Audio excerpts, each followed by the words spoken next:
sa Caloocan. Caloocan! Alam mo pa yung ang lugar? Kaya pa yung lugar Caloocan kasi andito ka ngayon. Caloocan, Calapan, iniisip ko Calapan, parang may Isidoro. Taga Caloocan. Saan parte ng Caloocan yun? Sige, Arpa. Arpa. Hindi mo niya sinabing Calapan, nagugulo lang siya. Caloocan, sabi na. Ha?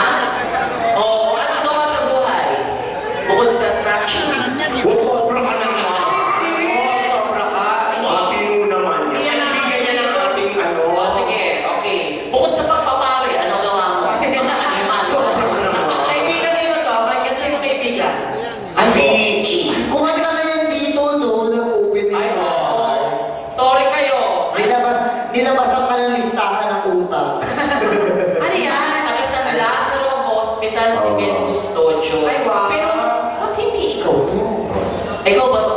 Fresh to eh, Hanger King. 12 pa lang kasi siya nito. Ano pag-relax? San Lazaro, ito ang ospital na kung saan ginagamot ang mga sakit sa balat. Yes. Tama. Diba? Eh, may asawa ka na ba? Ganun po. May anak na. Ganun. Ilan na? Apat. Dami ha? Mabilis kasi si Kuya. Kasama ba si Mrs.? Wala. Wala po, wala. Sino ba kasama mo? Nasa pa kayo? Si Kung Doon, Pare. kaya Kaibigan niya yun. Kung Pare mo. Sa pare mo. Ayun, Paris mo. Nasa asawa ni Paring ko.